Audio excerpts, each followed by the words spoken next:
Today is Friday, July 18th, 2025. This is the 47 Daily Podcast. My name is Mark Kaye. There's no better job in the world than President Donald Trump's lawyer. Why? Well, you're never going to be out of work. President Donald Trump announcing on Truth Social he's suing Rupert Murdoch and the Wall Street Journal over a fake letter they printed, according to him, in their paper regarding Jeffrey Epstein's birthday. This is a weird story. Please pay attention closely. President Donald Trump wrote on his Truth Social, the Wall Street Journal printed a fake letter supposedly to Epstein. These are not my words, not the way I talk. Also, I don't draw pictures. I told Rupert Murdoch it was a scam, that he shouldn't print this fake story, but he did. And now I'm going to sue his booty off. Only he didn't use the word. He didn't use the word booty. And that of his third-rate newspaper. Thank you for your attention to this matter, DJT. President Donald Trump has known Rupert Murdoch for a very long time. Rupert Murdoch, the billionaire who owns Fox News, owns the Wall Street Journal, I believe also the New York Post. Is that right? And he was the inspiration for the hit HBO drama Succession. But President Donald Trump now taking him to court because of this bogus story that he said the Wall Street Journal wrote about a supposed birthday card to Jeffrey Epstein. Here's what they published. Jeffrey Epstein's friends sent him bawdy letters for a 50th birthday album. One was from Donald Trump. Now, I don't know the last time anyone's used the word bawdy, but basically what that means is sexualized or inappropriate birthday messages. And they say President Donald Trump was one of those. The letter bearing Trump's name, according to the Wall Street Journal, which was reviewed by the Journal, is bawdy. Like others in the album, it contains several lines of typewritten text framed by the outline of a naked woman, which appears to be hand-drawn with a heavy marker. A pair of small arcs denotes the woman's breasts, and the future president's signature is a squiggly Donald below her waist, mimicking pubic hair. The letter concludes, "Happy birthday, and may every day be another wonderful secret." In an interview with the Journal on Tuesday evening, Trump denied writing the letter or drawing the picture.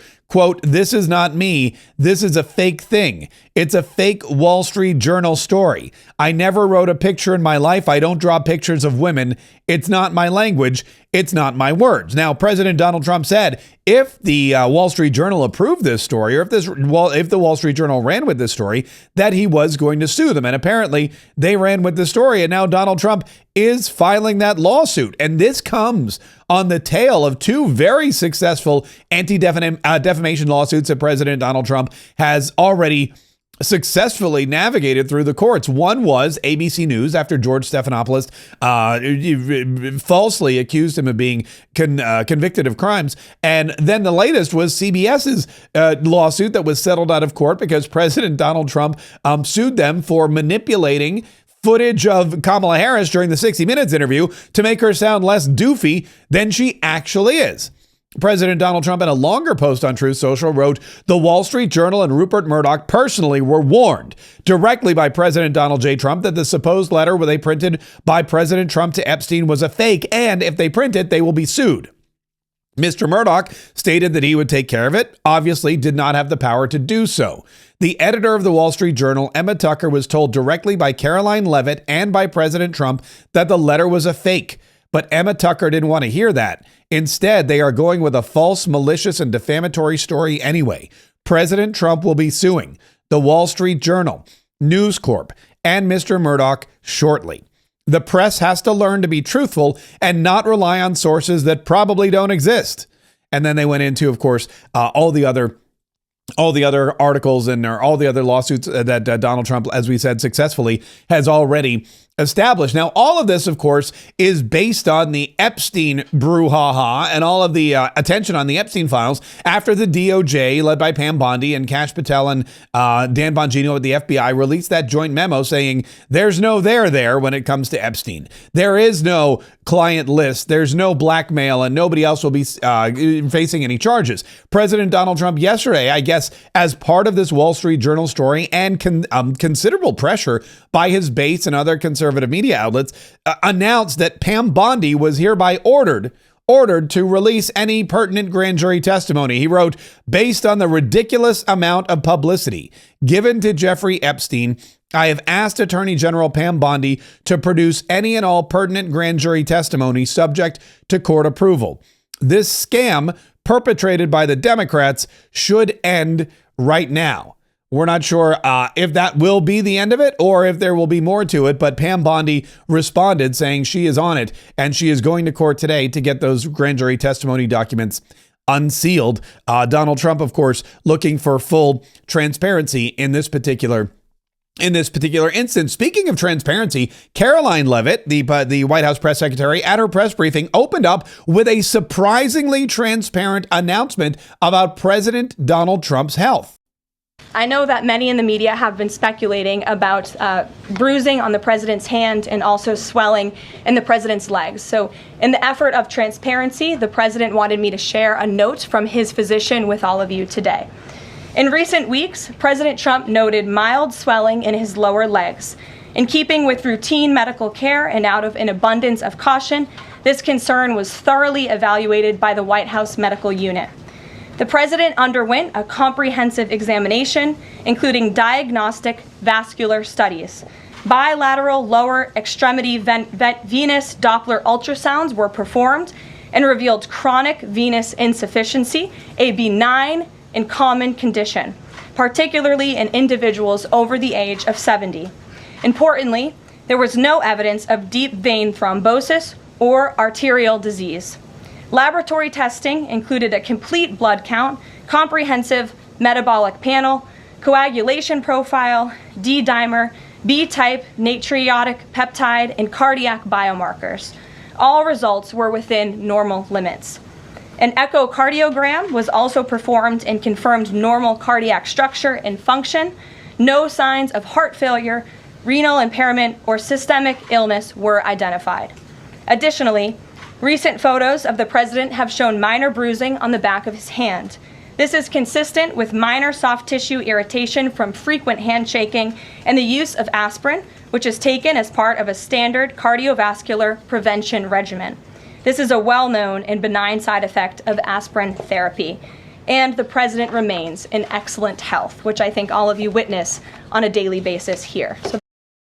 So that was Karoline Leavitt making an announcement about President Donald Trump's health and saying that even though there has been bruising on his hands, even though there have been photos of his swollen ankles, he's been checked out by the doctors. There's nothing that's crucial or critical, and that President Donald Trump is in excellent health. He's not feeling any pain, she went on to say later on, and it has not affected his job performance or his mobility. Imagine shaking so many hands that you get bruises on your hands as part of soft tissue damage. But I imagine when you're president of the United States and you're constantly shaking hands and meeting people over the course of, several months, you could get some bruising. That is something that is good news for all of us to hear. However, the interesting thing about this story is the transparency that President Donald Trump took it upon himself before the media made it into a bigger story, when as soon as there was concern, President Donald Trump approached his doctors and said, check me out, let's get a full report. And then Karoline Leavitt released the information of their own recognizance to the media. Now, this is refreshing because we had for 4 years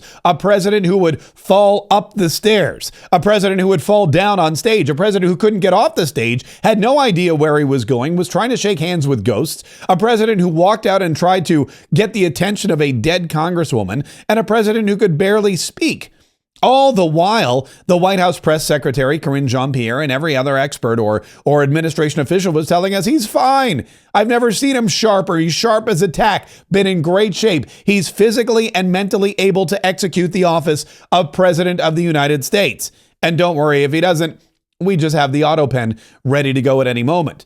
It is definitely a refreshing change, and it is great to see transparency about the president's health coming from the Oval Office. Something else that they were transparent about was this call for amnesty that a bipartisan group of representatives in the House of Representatives has been calling for. And Karoline Leavitt was reiterating to everybody, there will be no amnesty. President Donald Trump is not looking for any amnesty whatsoever, whether you call it a farm bill or a worker visa or whatever it is, it ain't happening. The president has made it very clear he will not support amnesty for illegal aliens in any way. Yeah, and that is something that President Donald Trump has adhered to. Now, in addition to no amnesty, he's still, with the passage of the One Big Beautiful Bill, looking to deport and detain as many illegal immigrants as humanly possible. Tom Homan has been given an injection of cash so that he could hire more border agents, so that he could get more facilities, so that they could do more, and they are doing more. In fact, yesterday, the DOJ Attorney General Pam Bondi and Department of the Interior Secretary Doug Burgum flew to San Francisco to tour the federal penitentiary at Alcatraz. Alcatraz has been closed for decades. It's a tourist attraction, and President Donald Trump has said perhaps we could reopen it. It'd be a great detention facility for illegal migrant criminals while they're being processed for removal from the United States. And Doug Burgum said not only is Alcatraz a great facility, but he called it an amazing brand. Alcatraz is the brand known around the world for being effective at housing people that are in incarceration. And so this is something that we're here to take a look at. It's a federal property. Its original use was a prison. And so part of this would be to test the feasibility about returning it back to its original use. So they're looking at Alcatraz and they're going to see, can we make this prison great again? Can we return it to its original use and house any kind of inmates or any kind of detainees that we need at this facility? And it's a great one because LaMonica McIver can't just drive up and try to bust through with her big Kool-Aid man type frame. That is something that Donald Trump has promised to look into, and it's something clearly that he is looking into, so that we will have every federal I guess you would say facility available to us to protect Americans from illegal criminal gang member thug aliens.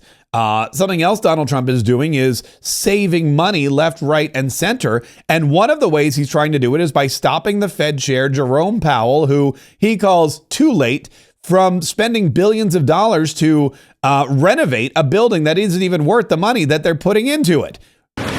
We are looking at it, as you know, Larry. Last week, at the president's request, I sent a letter to Chairman Powell to look at the overruns for this new renovation, and it's obviously $700 million and includes all sorts of things like rooftop terraces. And there's issues involved with regard to the comments that the chairman made to the Financial Services Committee that are inconsistent with the plans that were submitted to the National Capital Planning Commission. And so we are working in conjunction with the president's new appointees there. We intend to do a site visit hopefully next week.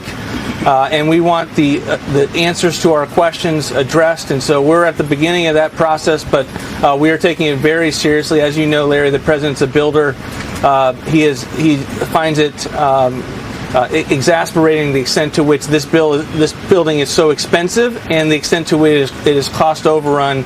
And we're going to look for as much of the information as we possibly get our hands on. And if it is proven that Jerome Powell is mismanaging funds or conducting some kind of fraud or doing something that is out of the ordinary, you're just wasting taxpayer money. That, of course, would be grounds to fire him, which President Donald Trump has been, we believe, not interested in doing. He's been looking for a change at the Fed, whether it comes from him stepping down and being replaced or through some kind of other legal ramification. But President Donald Trump wants new leadership at the Fed so that the interest rates can go down and so that Americans can borrow money cheaply and buy houses. And we'll see a boom, not just in the housing market, but in new home construction and all other aspects of our economy that remain untapped until this one small change is made. President Donald Trump, of course, looking to save Americans money on unnecessary changes to the Fed building and also with a lower interest rate. So this investigation by the OMB is twofold when it comes to American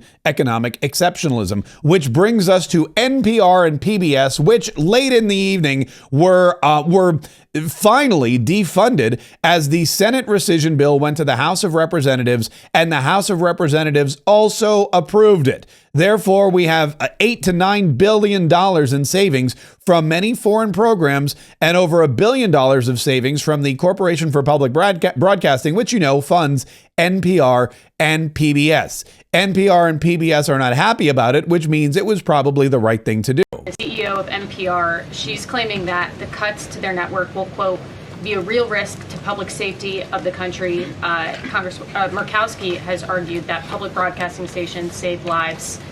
Could you respond to these concerns? The NPR CEO said cutting NPR will be a risk to public safety. I am not sure how NPR helps the public safety of our country, but I do know that NPR, unfortunately, has become really just a propaganda voice for the left. Just a few examples for you. In 2020, NPR refused to cover the Hunter Biden laptop scandal in the run-up to the election. They said their assertions don't amount to much, writing they did not want to waste the listeners' and readers' time on stories that are just pure distractions. That does not sound like an unbiased opinion. That sounds like a partisan opinion to me. And this is a taxpayer-funded organization. In 2018, that same CEO that you're talking about called the president in the Oval Office, who nearly 80 million Americans elected, she called him racist, shared a photo of herself wearing a Biden for President campaign hat, serves on the board of a Soros-funded activist group. In 2020, PBS's White House correspondent at the time characterized President Trump's speech then at Mount Rushmore as a love letter to white resentment, promoting the myth of America. In 2017, PBS devoted an entire panel talking about what it means to be woke and white privilege. In 2023, PBS's Washington Week roundtable covered up Joe Biden's clear mental divide. That's actually quite the clip. I would encourage all of you to look at it. These are not honest news organizations. These are partisan, left-wing outlets that are funded by the taxpayers. And this administration does not believe it's a good use of the taxpayers' time and money. Yeah, waste, fraud, and abuse. My favorite, by the way, which you neglected to mention, was their documentary about the Declaration of Independence, where they added a warning that some viewers may find words in this document to be offensive.